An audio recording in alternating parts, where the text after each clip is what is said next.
నమస్కారం వార్తలకు స్వాగతం. ముందుగా ముఖ్యాంశాలు. కేంద్ర మంత్రి కిషన్ రెడ్డి మీడియా సమావేశం, పలు అంశాలపై వివరణ.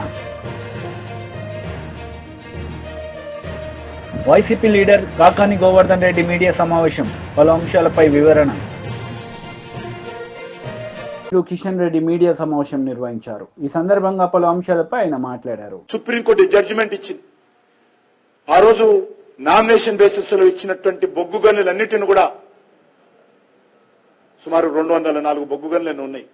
వాటన్నిటిని కూడా రద్దు చేసి చర్యలు తీసుకోవడం జరిగింది. ఆ రోజు సుప్రీంకోర్టు చెప్పింది, ఈ గనులు ఏవైతున్నాయో, భూగర్భ సంపద ఏతున్నదో వ్యక్తులకు సంబంధించింది కాదు, ఇది ప్రజలకు చెందాలి. కాబట్టి ఎవరికి పడితే వాళ్ళకి ఇష్టారాజ్యంగా ఇవ్వకూడదు అనేటువంటిది ఆ రోజు సుప్రీంకోర్టు చెప్పింది. అందుకే ఈరోజు అదేవిధంగా సుప్రీంకోర్టు ఇచ్చినటువంటి తీర్పుతో కేంద్ర ప్రభుత్వము దీన్ని ఓపెన్ యాక్షన్ లో ఇవ్వాలి.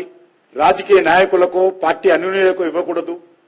అది కూడా పారదర్శకతో, ట్రాన్స్పరెన్సీతో ఈ యొక్క బొగ్గు గనులు కానీ, మిగతా గనులు కానీ, మైన్స్ కానీ ఇవ్వాలని చెప్పి సుప్రీంకోర్టు తీర్పు స్ఫూర్తితో కేంద్ర ప్రభుత్వం చాలా పారదర్శకంగా ఈరోజు బొగ్గు గనుల వేలం వేస్తున్న విషయాన్ని మనం చేస్తా ఉన్నాను.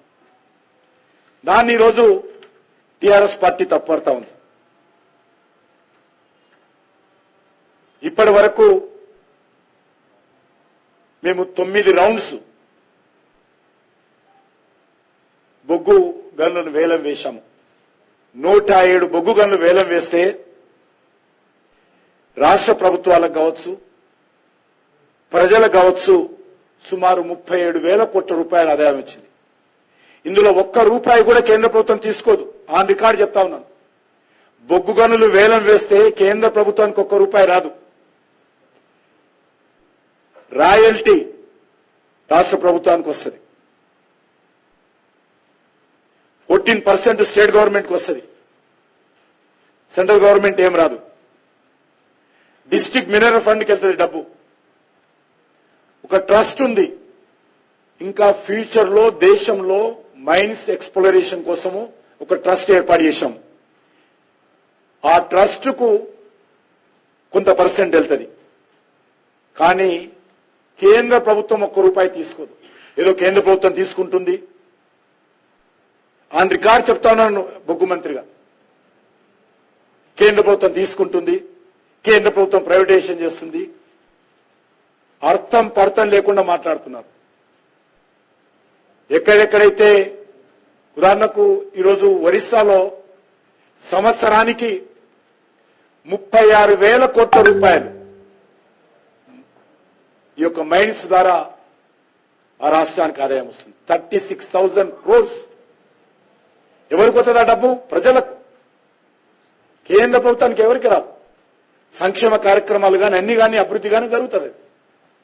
అంతకుముందు ఎక్కడ పోయేది? డబ్బంతా కూడా కాంగ్రెస్ పార్టీ నాయకుల జేబులలోకి వెళ్ళేది. ఈరోజు సుప్రీంకోర్టు ఇచ్చినటువంటి తీర్పు కారణంగా అత్యంత పారదర్శకతో మేము ఈరోజు ఈ యొక్క మైన్స్ కానీ, కోల్ మైన్స్ కానీ, ఇతర మైన్స్ కానీ ఓపెన్ యాక్షన్ ద్వారా, వేలం వేయడం ద్వారా ప్రజాధనాన్ని మేము దుర్వినియోగం కాకుండా ఆపుతా ఉన్నాము. చెప్పాను కదా, ఒక్క ఒరిస్సా ప్రభుత్వానికి సంవత్సరానికి 36,000 కోట్ల రూపాయలు మైన్స్ ద్వారా ఈరోజు ఆదాయం వస్తుందంటే అర్థం చేసుకోవచ్చు. కాబట్టి అర్థం పర్థం లేకుండా రాజకీయ నిరాశ నిస్పృహలతో పార్లమెంట్ ఎన్నికల్లో ఓడిపోయేమైనటువంటి దుగ్ధతో ఈరోజు మరి మాట్లాడితే సరిపోదు. నేను సింగరేణి కార్మికులకు బహిరంగంగా నేను హామీ ఇస్తున్నాను. నేను సింగరేణి కార్మికులకు అన్ని రకాలుగా అండగా ఉంటాము.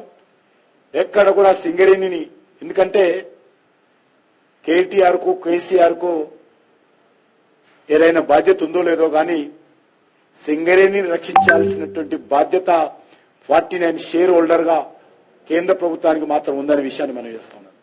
వాళ్ళకు ఉందో లేదో నాకు తెలియదు. వాళ్ళు ఏ రోజు కూడా బాధ్యత లేదు. సింగరేణిని ఎన్నికల్లో ఉపయోగించుకొని ఓట్లు పొందడం కోసం, సింగరేణి యొక్క సంపదను ఓట్ల కోసం ఖర్చు చేయడం కోసం మాత్రమే ఉపయోగించుకున్నారు తప్ప ఏ రోజు కూడా సింగరేణికి లాభం చేకూరే పని కేసీఆర్ గాని, కేటీఆర్ గాని, బీఆర్ఎస్ గాని వాళ్ళ ప్రభుత్వం గాని చేయలేదు. కాబట్టి ఖచ్చితంగా ఇటు కార్మికులకు న్యాయం చేయలేరు, వాళ్ళు చేస్తామన్నటువంటి ఏ రకమైనటువంటి కార్యక్రమాలు చేయలేదు. ప్రతి ఒక్కరికి సొంత ఇంటి పథకం ఇస్తామన్నారు, మెడికల్ కారుణ్య నియామకాలు చేస్తామన్నారు, మెడికల్ కాలేజ్ ఏర్పాటు చేస్తామన్నారు, సూపర్ స్పెషాలిటీ హాస్పిటల్స్ ఏర్పాటు చేస్తామన్నారు. బీఆర్ఎస్ లీడర్ మీడియా సమావేశం నిర్వహించారు. ఈ సందర్భంగా పలు అంశాలపై ఆయన మాట్లాడారు. NEET దీన్ని వెంటనే మనం విత్డ్రా కావాలని చెప్పి సుప్రీంకోర్టులో పిటిషన్ వేయాలని చెప్పి కూడా నేను మన రాష్ట్ర ప్రభుత్వాన్ని కోరుతున్నాను. మిగతా రాష్ట్రాలు కలిసి వస్తే మంచిది. దక్షిణ భారతదేశంలో ఉన్నటువంటి రాష్ట్రాలు కూడా ముందుకొచ్చి ఈ హెగమోని ఉత్తర భారతదేశంలో ఉన్నటువంటి పెత్తందారుల ఆ ఏదైతే వాళ్ళ గుప్పుట్లో ఉన్నటువంటి దీనికి మనం చేరవలసిన అవసరం లేదు. ఈ సుప్రీంకోర్టు జడ్జిమెంట్ను సుప్రీంకోర్టు దృష్టికి తీసుకొద్దాం. మీరు మంచుకో చెడుకో మీరు నిర్ణయం చేసింది కాబట్టి మీరు 2017లో తప్పలేదు మమ్మల్ని నీటిలో రావడానికి. కానీ అలా మీరు పునర్విచారించాలి. మేము విత్డ్రా కావాలి. పరీక్షలు కండక్ట్ చేస్తలేరు. ఎంసెట్ పరీక్ష అండి ఒక 60 ఏండ్లు మన తెలుగు రాష్ట్రం ఆంధ్రప్రదేశ్లో బ్రహ్మాండంగా నడుపుకున్నాం. ఎప్పుడు కూడా లీక్ కాలేదు ఎంసెట్ ఎంట్రన్స్ పేపర్. మంచిగా ఎగ్జామ్ రాసిండ్రు, పిల్లలు మెరిట్లో దొరికినాయి మనకు పిల్లలకు MBBS సీట్లు, బీటెక్ సీట్లు.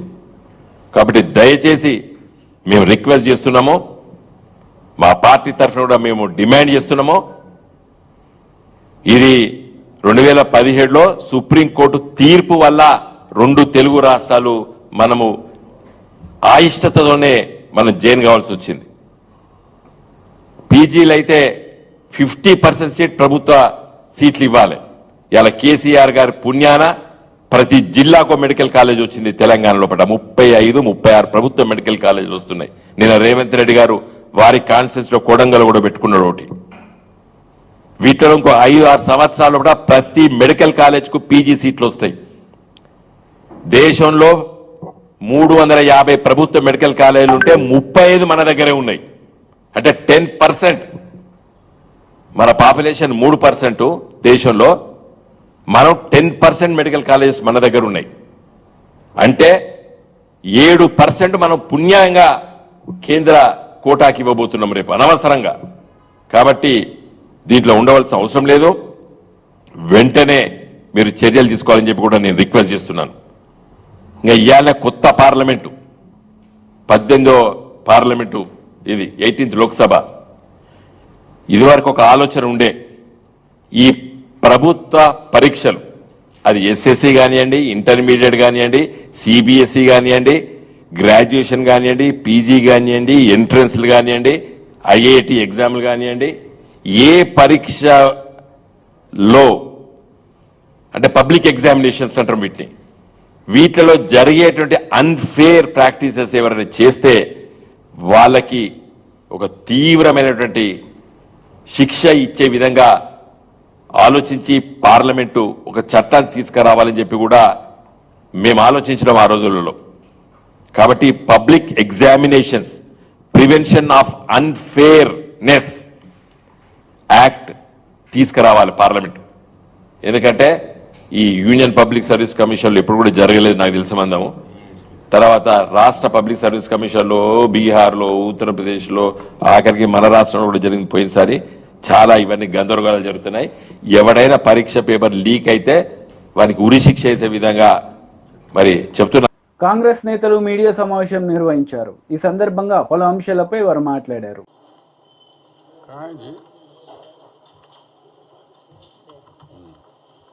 కోకా పాయింట్లో మీకు 11 ఎకరాల భూమి తీసుకున్నారు, అంత కాస్ట్లీ ల్యాండ్. దానివల్ల మీరు కట్టింది ఓన్లీ 37 crores రూపీస్ కట్టి అక్కడ 1100 కోట్లు అంటే 1100 crores రూపీస్ ఒక వాల్యుబుల్ ల్యాండ్ను మీరు 37 crores పెట్టి తీసుకున్నారు.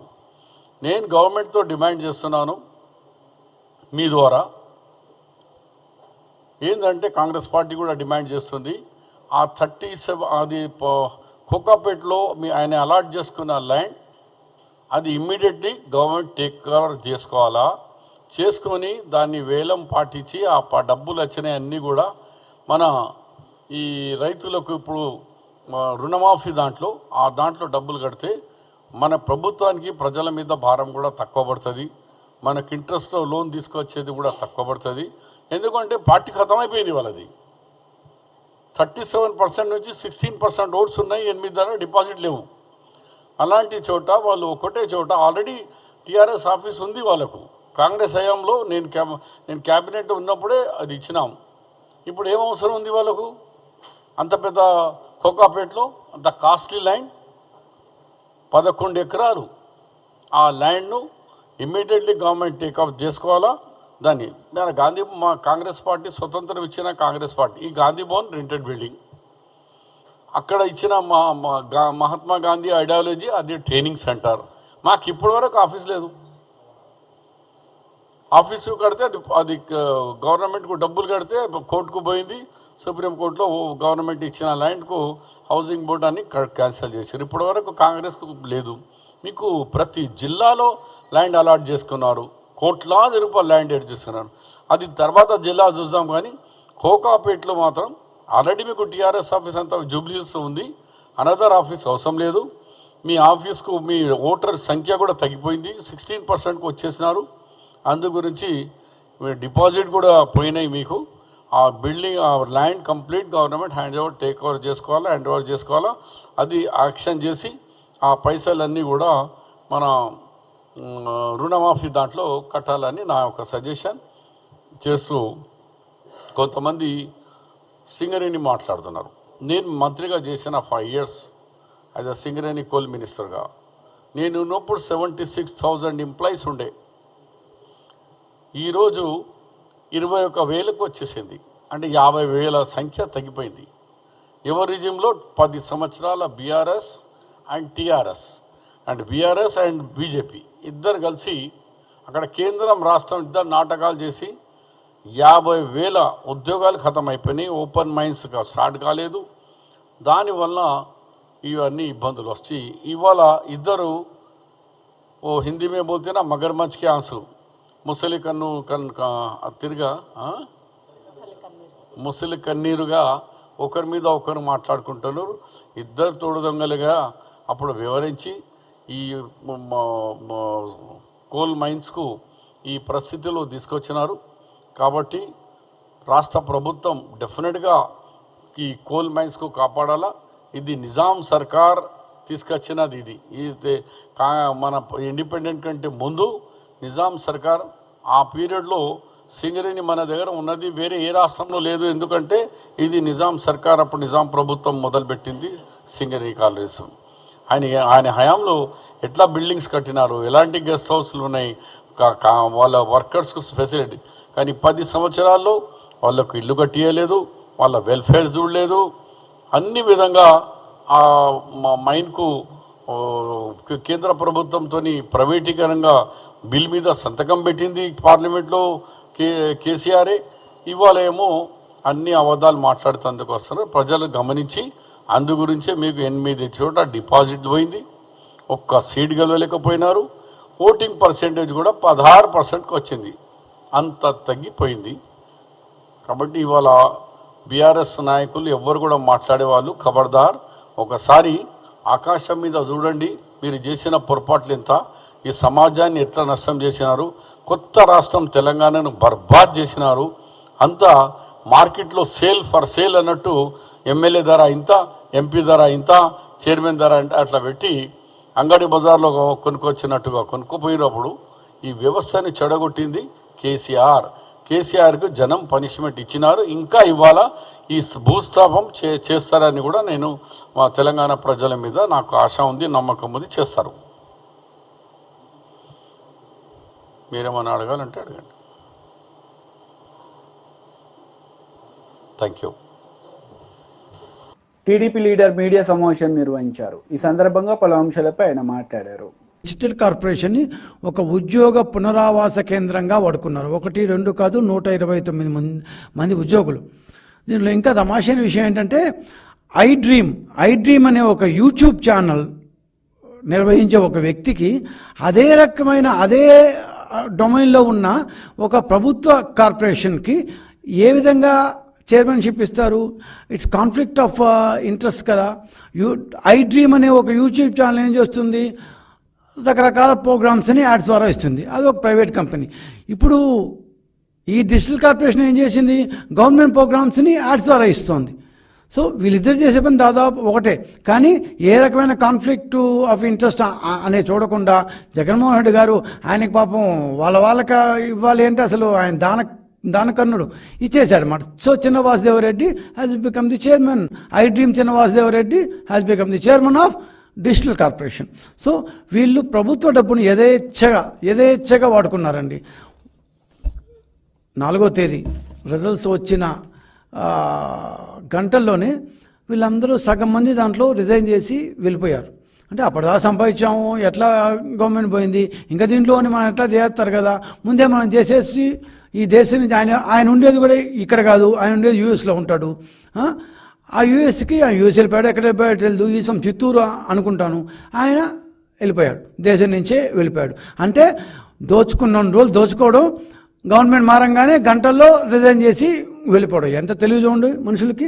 సాంప్రదాయ న్యూస్ పేపర్ యాడ్లు సాక్షి ద్వారా ఇస్తుంటే గూగుల్ యాడ్స్ కోసం కొన్ని కోట్లు ఖర్చు పెట్టాడు ఈ మహానుభావుడు.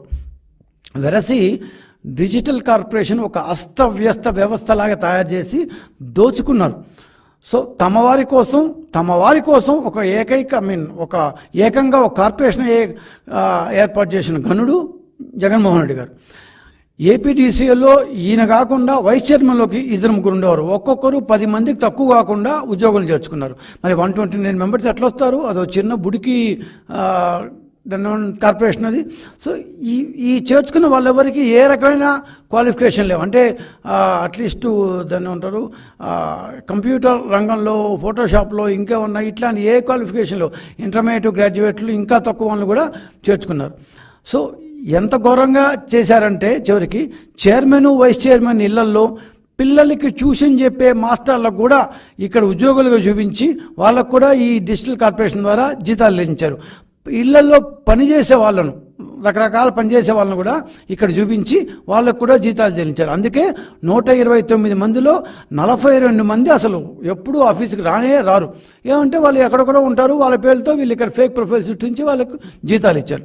ఈ కార్పొరేషన్లో ఇంకొక తమాష కూడా ఉంది. కపుల్ పాలసీ అంటే భార్యాభర్తల పాలసీ. ఈ కపుల్ పాలసీ కింద ఏమంటే భార్యాభర్తకి ఇద్దరికీ ఉద్యోగాలు ఇస్తారంట, వాళ్ళ కార్యకర్తలు భార్యాభర్తలకి. కానీ భర్త ఉద్యోగానికి వస్తే చాలు, భార్య ఉద్యోగానికి రానక్కర్లేదు. మనవాళ్ళు కదా, ఏమన్నా చేసుకోవచ్చు. ఇంకోటి ఉంది ఫ్యామిలీ పాలసీ. దీంట్లో ఈయనెవరో ఒక సిస్టమ్స్ మెయింటైన్ చేసేవాళ్ళంట. అతని కుటుంబ సభ్యులకి అదనంగా 3 ఉద్యోగాలు ఇచ్చారు. అతను ప్లస్ ఇంకొక 3 ఉద్యోగాలు. అంటే family policy. So couple policy వేరే. ఎంత మంచి హెచ్ఆర్ పాలసీలో కపుల్ పాలసీ వేరే, ఫ్యామిలీ పాలసీ వేరే. అట్లా ఈ టైప్లో వాళ్ళందరికీ ఉద్యోగాలు ఇస్తూ వచ్చారు. ఇంకోటి ఏమంటే ఒకే పని చేసేవారికి ఒకే జీతం ఉండదు. ఒకరికి 70,000 ఉంటుంది, ఒకరికి 43,000 ఉంటుంది, ఒకటి 18,000 ఉంటుంది, ఒకటి 23,000 ఉంటుంది. సో వైస్ చైర్మన్ ఇష్టం వచ్చాడు వైస్ చైర్మన్ పెట్టుకుంటాడు, చైర్మన్లు ఇష్టం వచ్చి చైర్మన్ పెట్టుకుంటాడు, వైసీపీ నాయకులు ఇష్టం వచ్చాడు. ఎవరికి కావాలంటే వాళ్ళకి ఈ యొక్క దీంట్లో ప్రభుత్వ కార్యకలాపాల ప్రచార నిమిత్తం అంటూ కేవలం జగన్మోహన్ రెడ్డి వ్యక్తి పూజ చేశారు దాదాపు 5 సంవత్సరాల పాటు. జగన్మోహన్ రెడ్డి వ్యక్తిగత సొంత ఇమేజ్ని బిల్డప్ చేసేందుకు ప్రతి ప్రభుత్వ కార్యక్రమానికి వేల రూపాయలతో, లక్షల రూపాయలతో గూగుల్ యాడ్స్ మొదలుకొని, వెబ్సైట్లో యాడ్స్ మొదలుకొని రకరకాల మార్గాల ద్వారా, సరే అన్నీ చేసినా కూడా వాళ్ళు ఏమంటారు, వాళ్ళు చేసి వాళ్ళ యొక్క నిర్వాహకం ఏదో ప్రజలకు తెలుసు కాబట్టి సరిపోయింది. కానీ ఈ క్రమంలో దాదాపు వైసీపీ లీడర్ మీడియా సమావేశం నిర్వహించారు. ఈ సందర్భంగా పలు అంశాలపై ఆయన మాట్లాడారు. ఇందుకు పరాకాష్ట ఈరోజు ఒకసారి చూస్తే నిన్న జరిగినటువంటి ఉదంతం, తోటపల్లి గూడూరు మండలానికి సంబంధించి సర్వేపల్లి నియోజకవర్గంలో కోడూరు గ్రామంలో అక్వా రైతు కావలరెడ్డి రంగారెడ్డికి సంబంధించినటువంటి దాదాపు 50 లక్షల రూపాయల విలువ చేసేటువంటి ఏరియేటర్స్ ఉన్నటువంటి ఆ గోడౌన్ని దుండగులు తగలబెట్టడం జరిగింది. గత కొద్ది రోజులుగా కవింపు చర్యలకు పాల్పడుతున్నారు. పక్కన ఉన్నటువంటి తెలుగుదేశం పార్టీకి సంబంధించినటువంటి నాయకులు అనేక సందర్భాలలో పోలీసులకి ఫిర్యాదు చేయడం జరిగింది. పోలీసులకు ఫిర్యాదు చేస్తే పోలీసులు తిరిగి తెలుగుదేశం పార్టీ వాళ్ళు వైఎస్ఆర్ కాంగ్రెస్ పార్టీ వాళ్ళ మీద దాడి చేస్తే వెళ్ళి పోలీస్ స్టేషన్కి వెళితే అయ్యా మా మీద దాడి జరిగింది అని దాడి చేయించుకున్నటువంటి వ్యక్తుల్ని, గాయపడినటువంటి వ్యక్తుల్ని, బాధితుల్ని పోలీస్ స్టేషన్లో ఉంచి వాళ్ళని పిలిపించి వాళ్ళ దగ్గర ఫిర్యాదు తీసుకుని వాళ్ళ మీద హత్యా ప్రయత్నం కేసులు నమోదు చేసేటువంటి పరిస్థితికి ఈరోజు ఈ ప్రభుత్వం సిద్ధపడిందనేటువంటిది మనందరం ఈరోజు గుర్తించాల్సినటువంటి పరిస్థితి. ఈరోజు రైతులకు సంబంధించి దారుణంగా ఆస్తులని తగులబెట్టి వాళ్ళని ఆర్థికంగా నష్టపరవాలనేటువంటి ఆలోచన, దీనితో పాటు ప్రైవేట్ ఆస్తులతో పాటు ఈరోజు ప్రభుత్వ ఆస్తులకు కూడా ఎక్కడ భద్రత లేకుండా పోయింది. అక్కడే ఉన్నటువంటి పంచాయతీకి సంబంధించినటువంటి ట్రాక్టర్ కూడా, కోడూరు గ్రామ పంచాయతీకి సంబంధించినటువంటి ట్రాక్టర్ కూడా తగలబడ్డం జరిగింది. ఈరోజు ఒక పక్క అక్వా రైతులకు సంబంధించినటువంటి వాళ్ళ ఆస్తులను తగలబెట్టడం, దానితో పాటు అక్వా పంట సాగు చేసుకునేటువంటి రైతుల పొలాల్లోకి వెళ్ళి విషం కలపడం, ఇటువంటి సంస్కృతిని ఎన్నడూ ఎక్కడ చూసినటువంటి పరిస్థితి లేదు. వ్యక్తులను గాయపరచడం, వాళ్ళ ఆస్తులను విధ్వంసం చేయడం, వాటిని తగులబెట్టడం, పొలాల్లోకి వెళ్ళి చేలల్లో విషం కలపడం, పంటల్లో విషం కలపడం, నీళ్లలో అక్వా కుంటలకు సంబంధించి ఈరోజు ఒకసారి చూస్తే దానితో పాటు కట్టేపల్లికి సంబంధించినటువంటి వెంకటేశ్వర్లకు సంబంధించినటువంటి ఈ బ్రిక్కి సంబంధించినటువంటిది, దీనికి సంబంధించి ప్రభుత్వం ఈరోజు ఇది ప్రభుత్వ స్థలం అని చెప్పి కొంతమంది ప్రైవేటు వ్యక్తులు వెళ్ళి దాన్ని తొలగించడం జరిగింది. ఈ ప్రైవేటు వ్యక్తులకి ఒక వ్యక్తికి సంబంధించినటువంటి ఆస్తిని తొలగించేటువంటి హక్కు ఎవరిచ్చారు? ఇది ఎంత దారుణమైనటువంటి పరిస్థితి అంటే, పాపం చంద్రబాబు నాయుడు గారు చెప్తుంటారు కేస్ స్టడీ అంటుంటాడు మాట్లాడితే ప్రతిదానికి. ఇది చంద్రబాబు నాయుడు చేయాల్సినటువంటి కేస్ స్టడీ ఏంటంటే, మీకు అధికారం ఇస్తే మీ వాళ్ళు క్షేత్రస్థాయిలో ఎటువంటి పనులకు పాల్పడుతున్నారనేటువంటి దానికి ఇది ఒక కేస్ స్టడీ. దీనిలో అన్ని రకాలైనటువంటి అనుమతులు ఉన్నాయి. ప్రభుత్వం దానికి సంబంధించినటువంటి పట్టా ఉంది, పొజిషన్ సర్టిఫికేట్ ఇచ్చారు. దానిలో అనేక సంవత్సరాలుగా ఎవరికి ఇబ్బంది లేకుండా ఇటుకల తయారీ పరిశ్రమని నెలకొల్పుకొని కుటీర పరిశ్రమని 10 మందికి ఉపాధి కల్పించేటువంటి పరిస్థితి. అటువంటి వ్యక్తి వైఎస్ఆర్ కాంగ్రెస్ పార్టీ నాయకుడు, సానుభూతి పరుడని నేరుగా అధికారులతో సంబంధం లేకుండా ప్రైవేటు వ్యక్తులు వెళ్ళి దీన్ని కూలగొట్టడం జరిగింది. నేరుగా వాళ్లే మిషన్లు తీసుకువెళ్ళి, ప్రైవేటు వ్యక్తులే నేరుగా వెళ్ళి మిషన్లు తీసుకువెళ్ళి దీనిని కూలగొట్టడం జరిగింది.